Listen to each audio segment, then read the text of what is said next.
Mis hermanos, Dios les bendiga. Muchas gracias por conectarse otra vez en este servicio de jóvenes de impacto.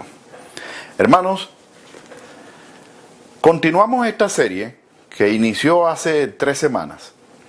Hablamos en primer lugar de las tentaciones, después hablamos perdón y restauración, y la semana pasada hablamos de Cornelio, una persona que siendo un pan de Dios, siendo una persona muy buena, siendo una persona que daba ofrendas y que ayudaba a la ciudad y todo, conocido por todos como una persona buena, no era hijo de Dios. No era una persona salva, no iba para el cielo. Hasta que llegó Pedro y le habló de Jesucristo. Cornelio puso su fe en Jesucristo y entonces fue cuando recibió el Espíritu Santo, que es la garantía de la salvación. Antes de haber puesto la fe en Jesucristo no tenía esa garantía de la salvación.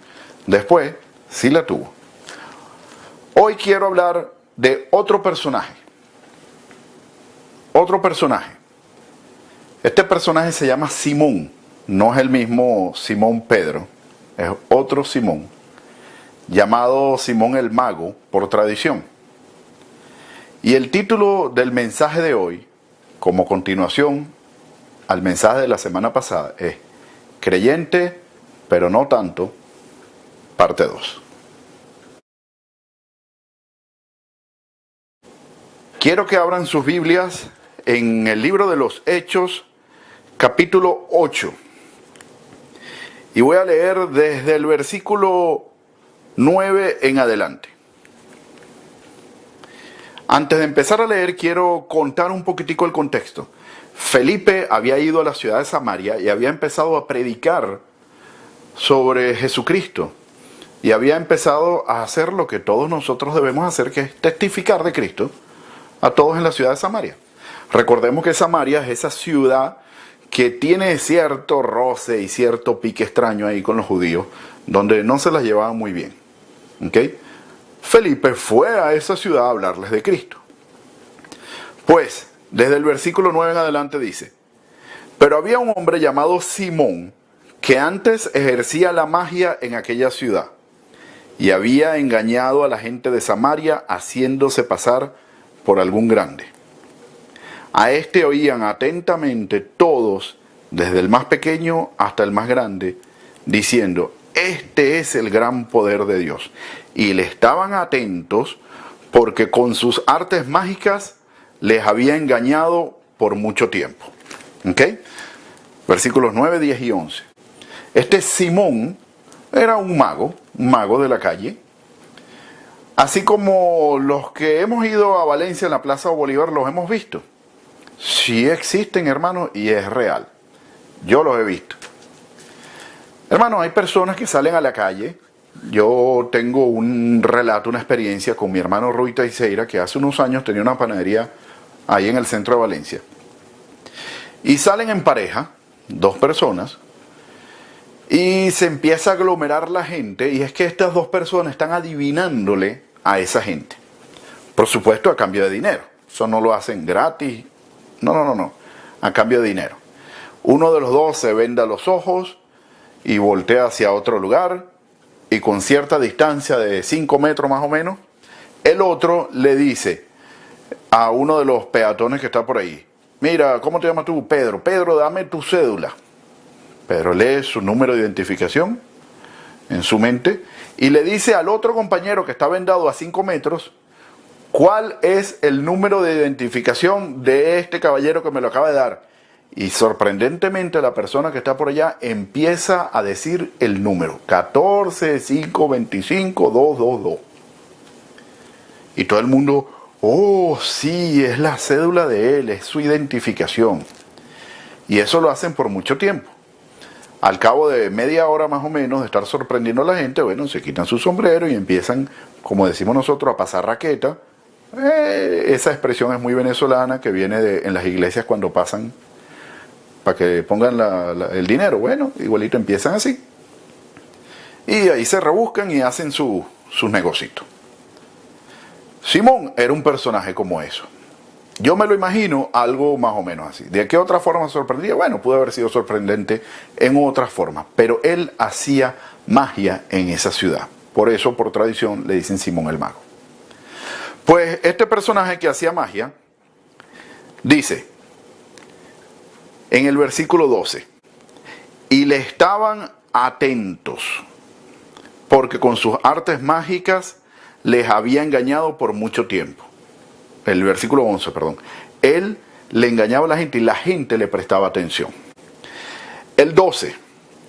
Pero cuando creyeron a Felipe, que anunciaba el evangelio del reino y de Dios y el nombre de Jesucristo, se bautizaron hombres y mujeres. Y el 13 da una clave. También creyó Simón mismo, y habiéndose bautizado estaba siempre con Felipe, y viendo las señales y grandes milagros que se hacían, estaban atónitos. Atónito es sin tono, atónito. Simón el Mago creyó, lo dice la Biblia. Simón incluso lo confesó públicamente que había creído. Se bautizó. El bautismo es un acto donde públicamente declaro, he muerto al pecado y he nacido de nuevo. Ahora quiero seguir a Cristo, por eso me bautizo. Para que todos lo vean por testimonio y por obediencia, las dos causas que te mueven al bautismo, perdón. Luego dice, versículo 14. Cuando los apóstoles que estaban en Jerusalén oyeron que Samaria había recibido la palabra de Dios, enviaron allá a Pedro y a Juan, los cuales habiendo venido, oraron por ellos para que recibieran el Espíritu Santo. Es decir, Felipe, que no era de los 12 apóstoles, sino que era del grupo que estaba con ellos, presuntamente uno de los diáconos, estaba evangelizando, y después los apóstoles se enteraron, mira, Felipe hizo allá una obra evangelizadora muy interesante, la gente está creyendo en Cristo. Entonces ellos dijeron como que vamos allá a apoyar, y mandaron a estos dos, se fueron Juan y Pedro. Llegaron allá y ellos oraban con ellos para que recibieran el Espíritu Santo. Pongo una pausa. ¿Acaso yo puedo orar por alguien para que alguien reciba el Espíritu Santo? ¿Es esa una de las maneras para recibir el Espíritu Santo? Aquí hay algo que como que no está muy claro. Porque, como lo hablamos la semana pasada, pues la manera de recibir el Espíritu Santo es habiendo creído, y después es una garantía de tu salvación. Si tú eres salvo, tú tienes el Espíritu Santo. ¿Cómo es que yo voy a orar por alguien y esa persona va a recibir el Espíritu Santo? ¿Y dónde están las condiciones de la salvación? Todo tiene una explicación, la Biblia nunca se contradice. Permítanme continuar la lectura. 16. Porque aún no había descendido sobre ninguno de ellos, sino que solamente se habían bautizado en el nombre de Jesús. Ninguno de ellos había tenido el Espíritu Santo, ni siquiera Simón. Todos los que habían creído no tenían el Espíritu Santo. ¿Qué pasa aquí? ¿Cómo es posible que la gente había creído, incluso lo había declarado con su boca, y todavía no eran salvos? Todavía no completaban las condiciones de la salvación. Todavía no tenían el Espíritu Santo. ¿Qué falta? ¿Por qué es necesario que estos apóstoles vengan y oren con ellos para que entonces ellos completen las condiciones de la salvación? ¿Se acuerdan de las condiciones de la salvación que le hablamos hace una semana también? Continúo la lectura porque sigue esto en suspenso. 17. Entonces les imponían las manos y recibían el Espíritu Santo. Oye, ahora es otra cosa, no es nada más que oraban, sino que les imponían las manos. ¿Será que si el apóstol le impone las manos a alguien, esa persona ya va para el cielo? Porque fue tocado por el apóstol. Mi hermano, eso es una descontextualización. Eso no es lo que quiere decir esto. Y vamos a seguir para dar la explicación. Pero quiero que sepan que este texto tú no lo puedes leer hasta ahí, tienes que leerlo completo para entender la interpretación completa. No puedes descontextualizar algunos versículos, sacarlos. No, eso está todo conectado. Continúa la lectura. 18. Cuando vio Simón, el mago, que por la imposición de manos de los apóstoles se daba el Espíritu Santo, les ofreció dinero, diciendo: dadme también a mí ese poder, para que cualquiera a quien yo impusiera las manos recibiera el Espíritu Santo. Simón tenía tiempo haciendo eso, maravillando a la gente, y la gente, bajo sorpresa, muy probablemente le daban algo de dinero. Esa es la costumbre de las personas que andan en la calle maravillando a la gente.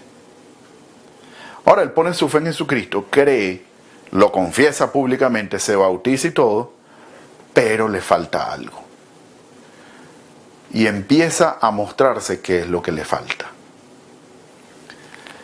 20. Entonces Pedro le dijo: tu dinero perezca contigo, porque has pensado que el don de Dios se obtiene con dinero.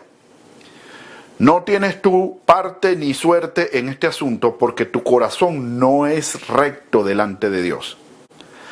Arrepiéntete, pues, de esta tu maldad, y ruega a Dios si quizá te sea perdonado el pensamiento de tu corazón.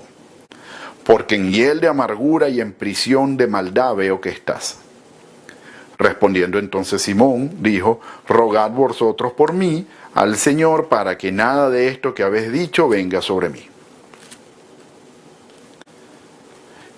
Voy a parar aquí la lectura. Simón el mago vio que los apóstoles oraban por la gente imponiéndole las manos, y ellos recibían el Espíritu Santo. O sea, es decir, ellos ahora eran salvos. Simón dijo: oye, yo quiero ese poder. No está escrito, pero probablemente incluso podía pensar: con ese poder puedo ganar dinero. Si yo haciendo magia en la calle sorprendía a la gente, imagínense cómo yo voy a sorprender a la gente imponiéndole las manos y ya de repente se ganaron el cielo porque yo los toqué. Ese deseo de ambición, de querer imitar a estos apóstoles, fue reprendido por Pedro. Esto puede ir en contra de todos los actuales que quieren imitar a estos apóstoles, que creen que con poner la mano encima de alguien tienen el mismo poder que pueden tener los apóstoles, y además hasta obtienen dinero por ese poder que ellos quieren imitar de Pedro y de Juan. Cuidado con eso. Cuidado con eso. Los apóstoles son los que dieron el fundamento de la iglesia primitiva. Es Efesios 2:20. El fundamento de la iglesia lo dieron los apóstoles y los profetas. Si alguien se hace llamar apóstol, sáquele la Biblia y dice: ok, de todo esto que está aquí, que es el fundamento de la iglesia primitiva, dime cuál fue tu aporte. No, lo que pasa es que hace 2000 años yo no estaba vivo, tal, que no sé qué. Ok, otra vez. ¿Has aportado algo para esto? No. No te pongas ese título de apóstol, te queda muy grande. La gente se lo quiere poner, que se lo ponga, pero que no estén haciéndole creer a los demás que son iguales que los 12 apóstoles. Volviendo al tema, Simón quería ese poder, y Pedro le dijo lo que le faltaba a Simón el mago: arrepiéntete. Incluso Simón después le dice: oye, oren por mí. Yo he escuchado esa expresión 1.000.000 de veces, de hermanos cristianos y de personas que todavía no han nacido de nuevo. Oren por mí. No es malo decir oren por mí, pero tú tienes que entender que tú también puedes orar por ti. Mucha gente me dice: ora por mí, y yo oro por ellos. Pero créanme, si tú mismo oras por ti mismo, también funciona. No necesitas de otros, a no ser que no tengas el Espíritu Santo contigo. En este caso, Simón, no tenía el Espíritu Santo, y él lo quería. Ahora, volviendo al tema y al suspenso anterior, ¿cómo es posible que alguien que, habiendo creído en el Evangelio de la Salvación, se había bautizado y todo, no tenía el Espíritu Santo? Pues le faltaba arrepentimiento. Acuérdense de Hechos 20:21. Arrepentimiento para con Dios y fe en nuestro Señor Jesucristo. Esas son las condiciones de la salvación. Mis hermanos, Cornelio, como lo vimos la semana pasada, era un pan de Dios, arrepentido para con Dios, hacía buenas obras y todo eso, pero no tenía fe en Jesucristo. Simón el mago, que estamos hablando hoy, puso su fe en Jesucristo, pero le faltó arrepentimiento. Es necesario fe en Jesucristo y arrepentimiento para con Dios. Simón, veamos sus características. Pone su fe en Cristo. O sea, ahora empezó a decir, sí, yo creo en Cristo. Lo quiero declarar públicamente, se bautizó. Incluso estaba con Felipe para arriba y para abajo. Muy parecido a esas personas que están animadísimos y andan con el pastor para arriba y para abajo y quieren estar metidos en todo en la iglesia y hacen de todo. Eso está bien, eso no es malo. Malo es cuando haces todo eso, pero tu corazón está apartado de Dios, como le dijo Pedro a Simón. Es necesario, antes que seguir a Felipe y estar con él para arriba y para abajo, antes que estar haciendo todas las actividades de la iglesia, poner tu fe en Jesucristo y arrepentimiento para con Dios. Si hay algo en ti que impida una íntima relación con Dios, de eso tienes que arrepentirte. Si tú crees en Dios, pero tu fe no está centralizada en la figura de Dios hecho hombre, Jesucristo, que murió por ti, si todavía no has terminado de entender que mereces el infierno, pero Cristo lo pagó para que tú no vayas para allá en sustitución de tu castigo, yo te invito hoy a que tu fe esté en Jesucristo como tu Dios, tu Señor y Salvador. Y que tu corazón dé una vuelta a Dios. Fe en Jesucristo y arrepentimiento para con Dios. Dos ejemplos. La semana pasada vimos a Cornelio y hoy vimos a Simón. Hay otro ejemplo y eres tú. ¿Cómo está tu relación con Dios? ¿Lo empezaste a seguir? ¿Pusiste tu fe en Él? ¿Estás participando de las cosas buenas? ¿Y tu corazón cómo está? ¿Te has arrepentido? Como Pedro te digo, arrepiéntete de tu maldad. Solo así podrás recibir el Espíritu Santo. Ahora, como explicación final, una especie de postcrédito, ¿cómo es eso de que por imposición de manos reciben el Espíritu Santo? Mi hermano, aquí mismo lo dice, no se den mala vida ni estén dejándose influenciar por estos apóstoles modernos. Esa imposición de manos no es nada más que una manera de orar. Ellos oraban para que recibiesen el Espíritu Santo y después dice que les imponía la mano para que recibieran el Espíritu Santo. Es decir, ellos oraban así. Orando algo así como, Dios mío, concédele a esta persona un corazón blando para que se arrepienta de sus pecados. Y solo si ellos se arrepentían de sus pecados, entonces cumplían las condiciones de la salvación y recibían el Espíritu Santo. No es ningún poder supernatural que tenían los apóstoles. Es una oración que tú y yo podemos hacer. Pero de nada sirve que yo ore por alguien si esa persona no se arrepiente. Mis hermanos, esperamos que esta palabra sea de edificación para tu vida. Dios te bendiga.